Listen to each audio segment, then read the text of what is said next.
So let's look at the importance of microorganisms.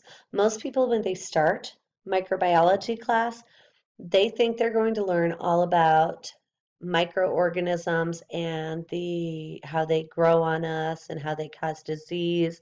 And that's all true. Microbes do grow all over us. They're teeming in your mouth, in your gut, on your hands, in your face. They're everywhere.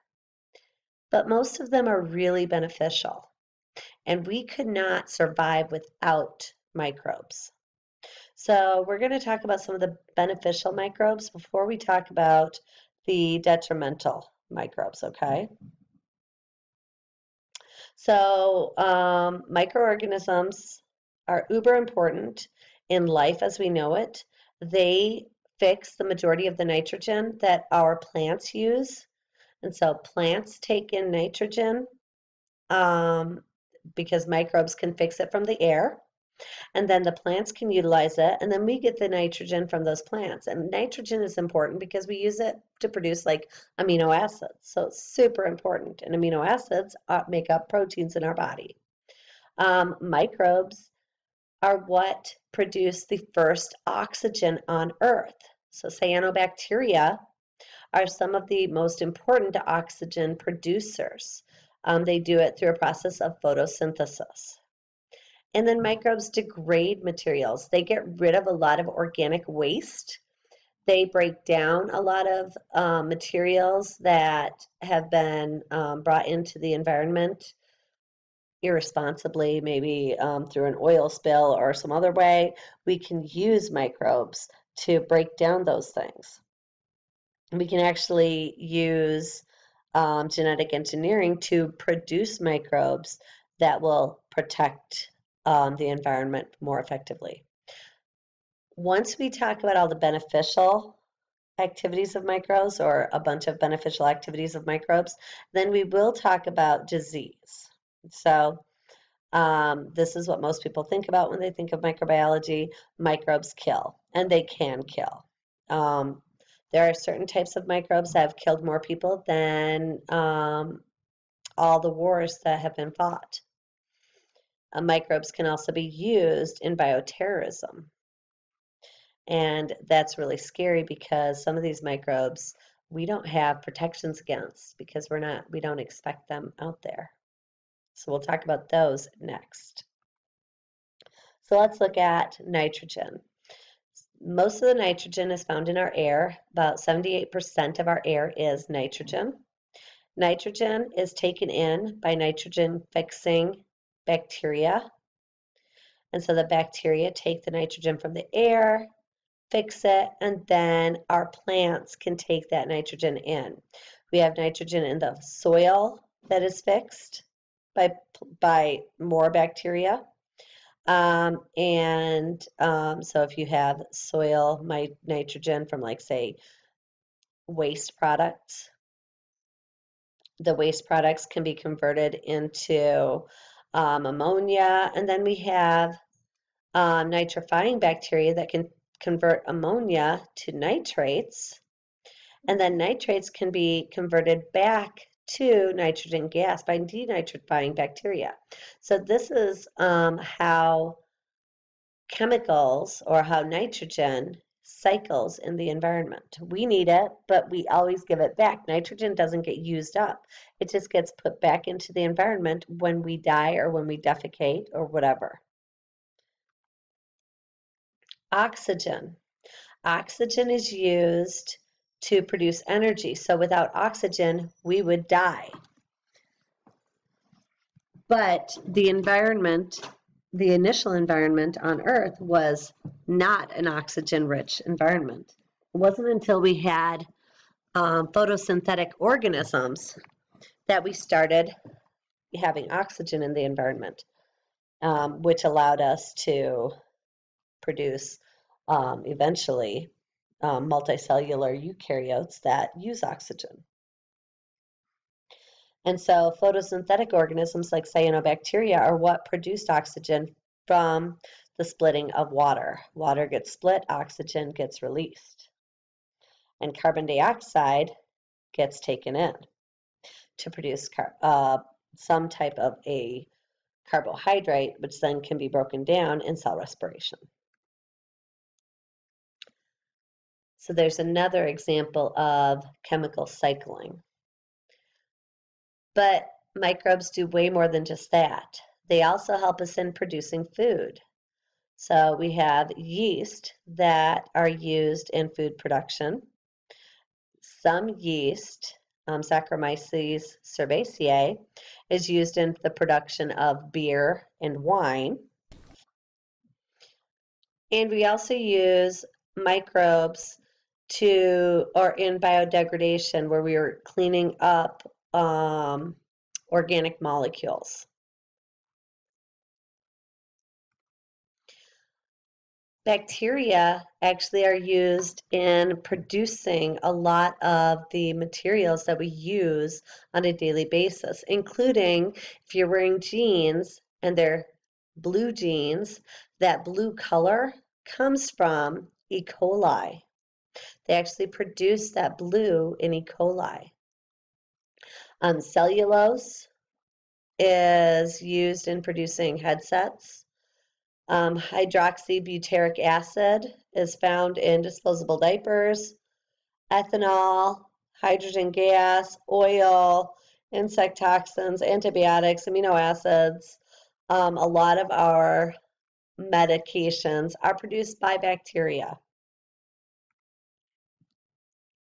Biotechnology is the use of microbiological and biochemical techniques to solve problems. We'll talk about this in chapter 9, I believe.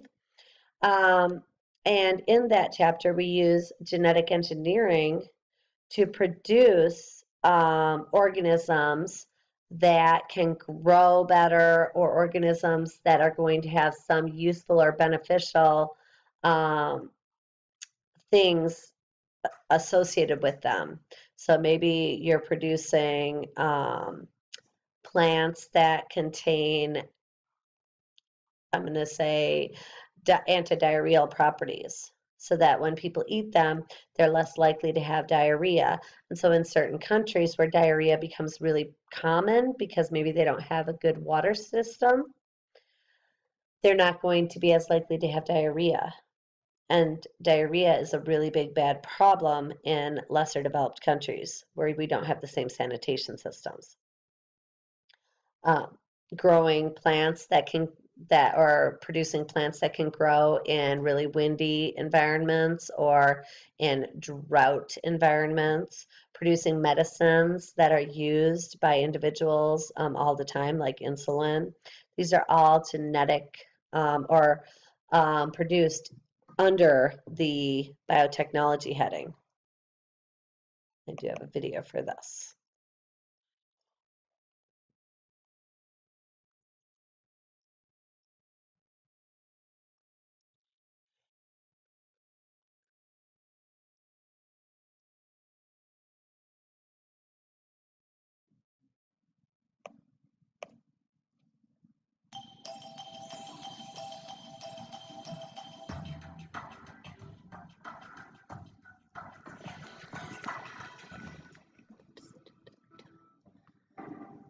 Microbes outnumber all other species and make up most living matter. They're invaluable for humans to survive and thrive, and we're continually discovering how to exploit them, including genetically modifying them to produce medicines.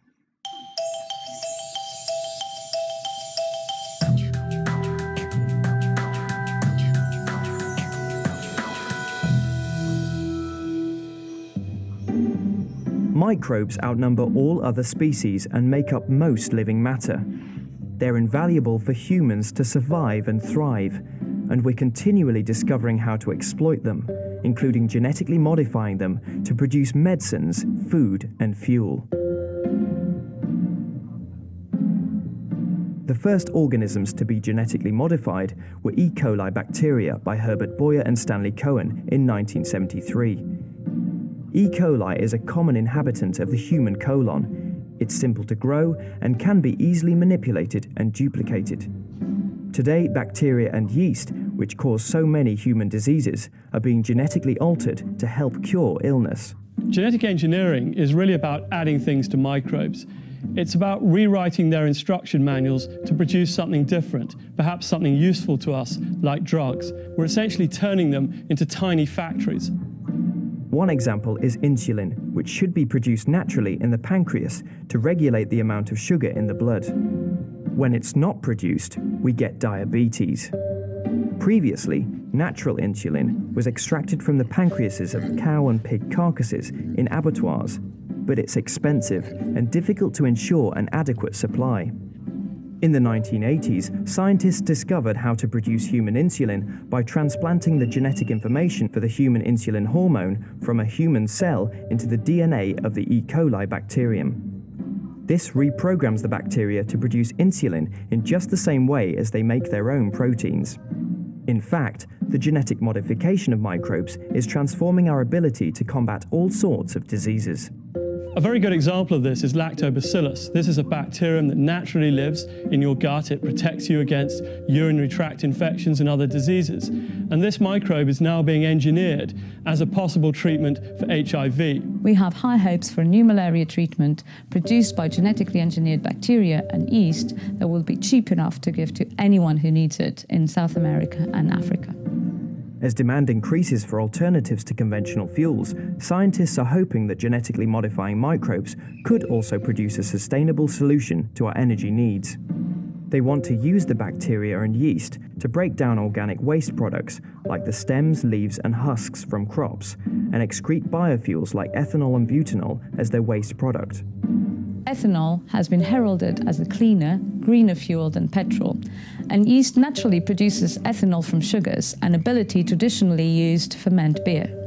This has huge implications, since currently biofuel production uses starch crops like corn and sugar, which are extremely expensive. All right. Microbes are also being genetically engineered into our clothing. Infusing Let me shut that off so we get back to the class. So now let's get into those pathogens that I was talking about. So we know, I want to just remind you again that most of the microbes on Earth are really beneficial to us. But there are a few that are called pathogens, and they cause disease. Some of the worst pathogens are non-living. These are viruses. And an example of a virus that was uber dangerous, influenza. The influenza virus in 1918 and 1919 killed more Americans than World War I, World War II, Korean, Vietnam, and the Iraq wars, all combined in 1 year. Wiped them out. Pathogens can be very serious, and certain viruses can be some of the worst. So let's look in the 1900s versus the end of the 1900s. So the beginning versus the end of the 1900s at what the most common cause of death was. So pneumonia. Pneumonia is typically caused by bacteria or viruses, sometimes even by fungus. Tuberculosis, caused by bacteria. Diarrhea and enteritis, caused by bacteria, most often, sometimes protozoans. Heart disease can be caused by a lot of different things, typically not bacterial or viral. Stroke, again, not bacterial or viral, but the first top three were. And then we have injuries, cancer, senility, and diphtheria. Diphtheria way down at the bottom. That's the only bacterial one down here, okay? So now let's go down to the end of the 1900s, 1997. Heart disease, cancer, and stroke. That was the fourth, fifth, and heart disease. Oh, cancer. Okay, fourth, fifth, and seventh on the list. Became the most common diseases or that cause death. Whereas we're going way down here to pneumonia and influenza, HIV, tuberculosis isn't even on the list anymore, and diphtheria has dropped off. So there's a lot of differences from the beginning to the end of the 1900s. And I would ask right now, what do you think has caused these differences? But since you're sitting in your house listening to this and you can't answer, I'm going to just tell you the answer. Think about the healthcare system and how it's changed. We have produced antibiotics. Antibiotics were not a thing in the early 1900s. There were chemicals that were being used, but we didn't produce our first real antibiotics until the 1930s. And so that's why the different diseases or the different problems that are more common today versus the problems that were common in the 1900s have changed so much because our healthcare system has become much better.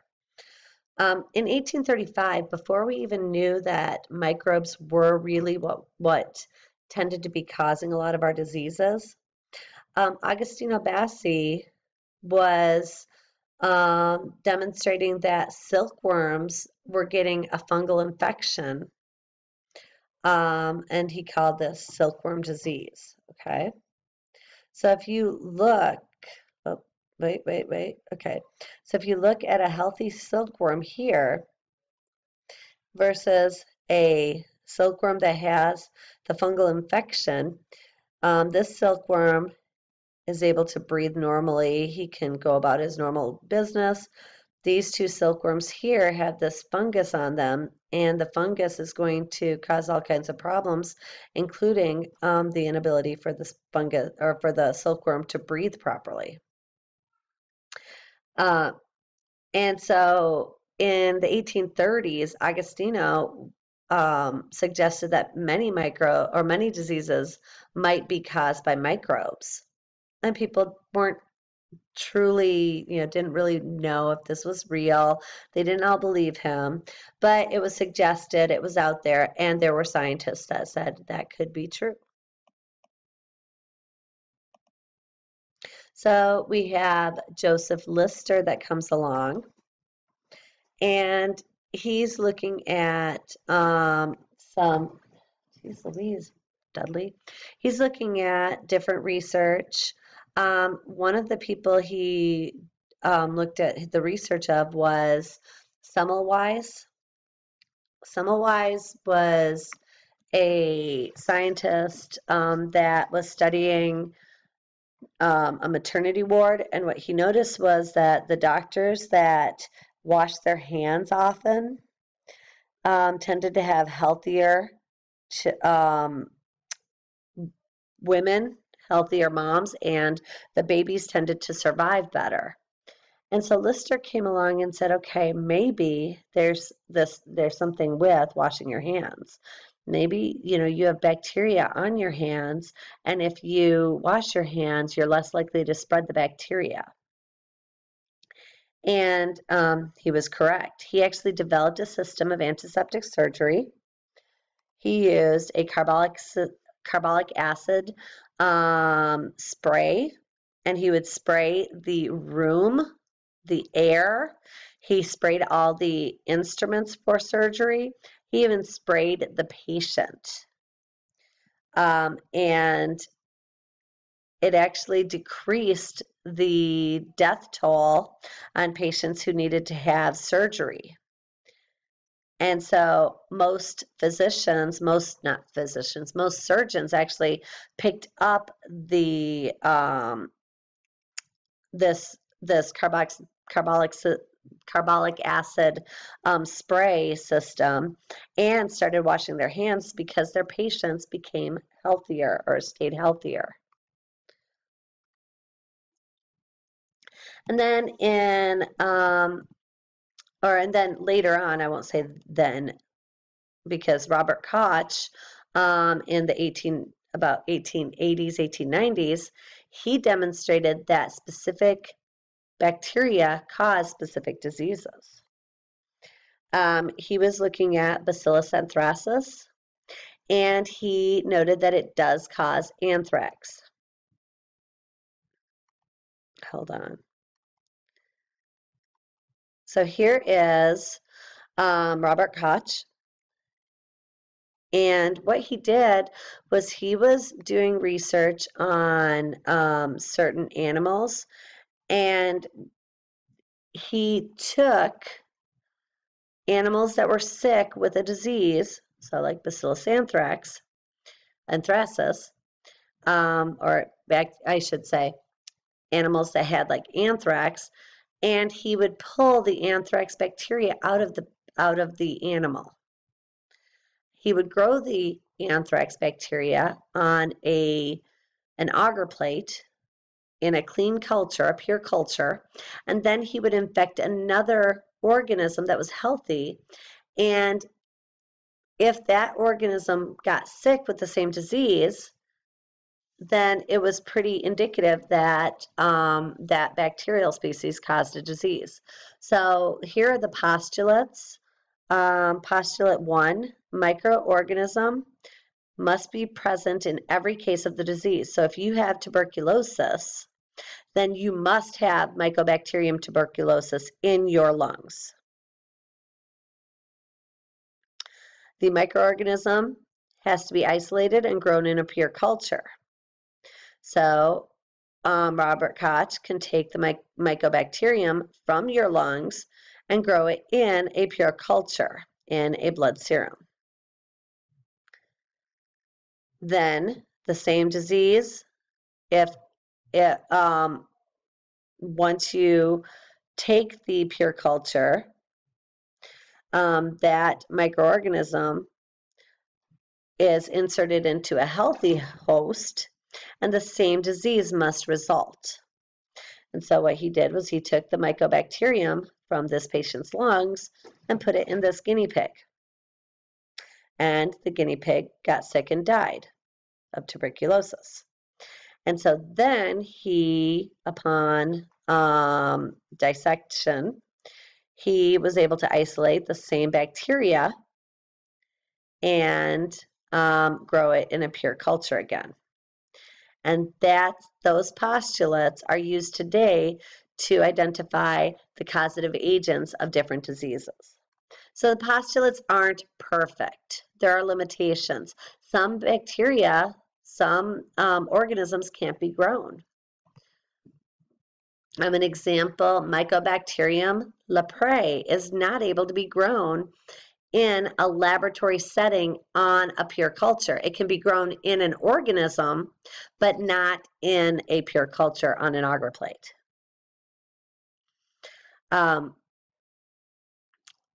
There's also other limitations. If you're doing research, you can't use humans, certain animals. It's very unethical to use humans, and you have to get permission to grow and cause disease in animals. So that's another limitation.